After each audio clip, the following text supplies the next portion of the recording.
Imaginez, c'était il y a plus de 150 ans.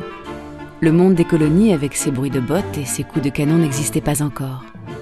Mais il résonnait déjà du son des clarinettes, du battement des tambours, du ronflement des cuivres et du chant des harmoniums venus d'Europe.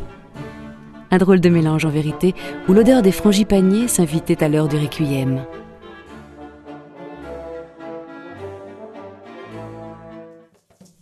Tout commence ici, dans le golfe de Guinée, dans les années 1860, où vivent des marchands occidentaux et des esclaves affranchis. Ils ont apporté des rythmes différents, le transformant en un incroyable carrefour des musiques du monde.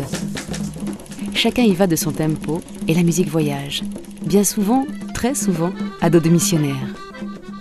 Bientôt, ils seront partout avec leurs prières, leurs églises à construire et leurs fanfares à réunir.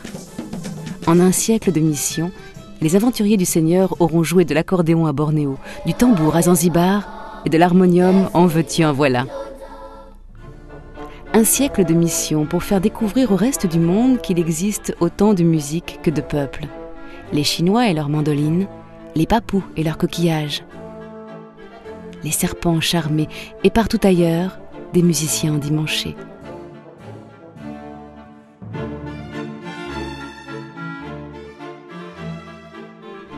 La diversité du monde s'ouvre alors aux courageux qui partent à sa rencontre et qui découvrent que les louanges du ciel ne sont pas forcément qu'en clé de sol.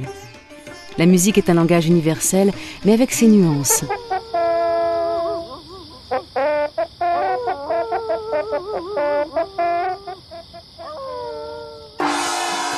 Communiquer grâce à la musique fut longtemps le premier vocabulaire des missionnaires en terre inconnue.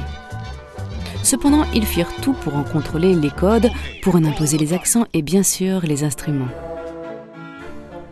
Sous leur influence, les coquillages et autres trompettes exotiques cèdent la place aux contrebasses et trombones, jugés à l'époque plus catholiques.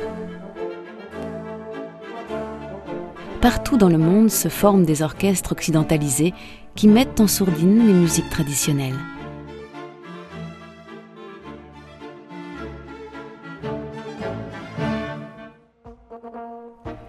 L'évangélisation ne fut pas que religieuse, mais elle a permis de mélanger les cultures musicales et de fabriquer la musique d'aujourd'hui.